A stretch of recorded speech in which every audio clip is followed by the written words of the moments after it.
Hello, hello, my friends. It's Leonard Shiner here. So I'm sitting here in my car, and you can probably tell that the sun's going down, but that's okay because we've got a light and a little light. We're making it work. And actually, the car's brake lights in front of me are giving me this nice red hue. So it's like red light therapy. Woohoo! Okay, so I want to chat today about what does a support group look like? And not a support group as in, a therapy support group. I'm not talking about your family support group. I'm talking about whatever it looks like to you. And so that could be friends, that could be family, that could be your spouse, that could be people who are on your team at work, or maybe not on your team at work. Or it could look like friends. It can look like whatever it needs to look like.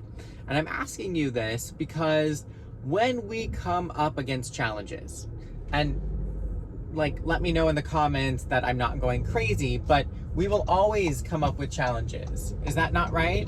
So I come up with challenges every single day, but it's how we move through those which actually gets us to go forward. So when we're met with challenges, what does your support group look like? And more importantly, who are those that are committed to moving you forward and committed to giving you true support? Not wallowing in the complication with you, not wallowing in the problem, and not sloughing off the problem because it's real. There's something that you're experiencing and you're reaching out for support with it.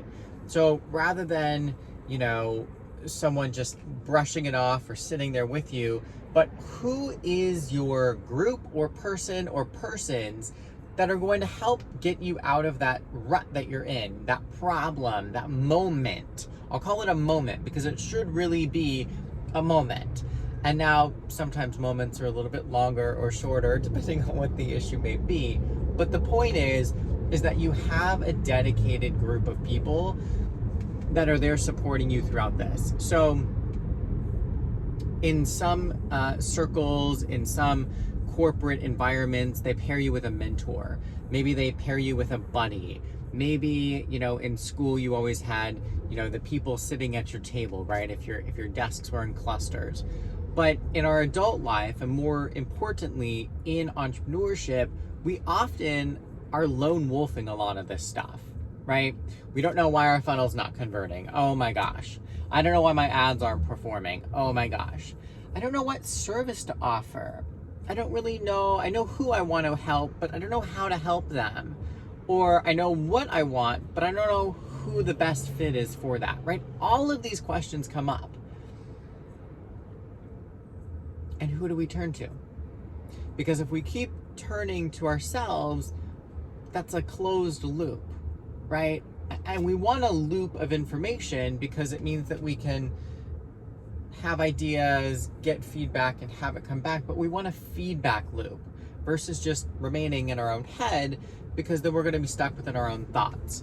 So when we're looking at crafting and more so creating who this group of supportive people is around us, I want to make sure that we're intentional about the purpose of why we're creating that. So the purpose is not to allow ourselves to have a pity party, even though that could be very comfortable for us. But the goal is for positive moving forward, positive growth forward. And so on that mindset, we want to align ourselves with people who have that same mission.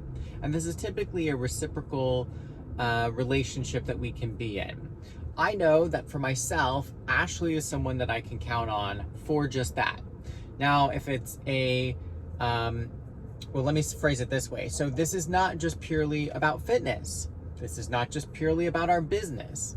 This is not just our mindset, but this is in all areas. What does our relationship look like? Maybe our partner relationship. What does our relationship look like with family?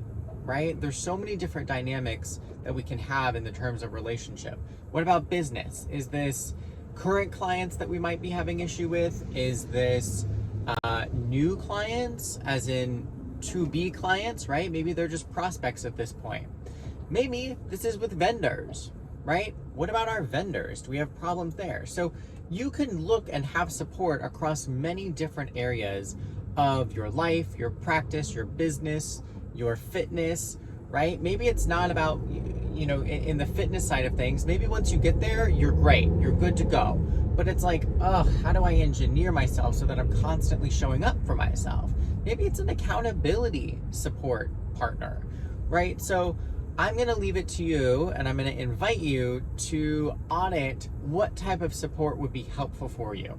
So step one, define what that is. So that's really important, because it's like if we went to a restaurant, we were like, yeah, waitress or waiter, I'm really hungry.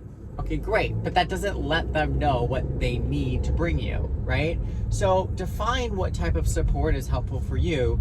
And then two, effort to find someone that you can either offer that to, or maybe it's a one-way, but what's a way where you can be in relationship with someone else and provide and receive that same provide and receive the support that you're looking for. So it really works well both ways when you can have that symbiotic type of relationship. Ashley and I have that relationship. I am honored and incredibly grateful to have that relationship, because I know that I am going to be held high. I know that I'm going to be considered with compassion and love, but I also know that I'm not going to be allowed to slip on my stuff. Who's with me? Do you want to slip on your stuff? Or do you want to be able to be held high and move forward and move through the stuff so that we can actually get to the results that we're looking for? So, the invitation, define what type of support would be wonderful for you, and two, go out and find that support and be in relationship with what you need. And then three, actually do it. Show up. So that's my invitation for you. Until next time, I hope you have a great one. I'll talk to you then. Bye.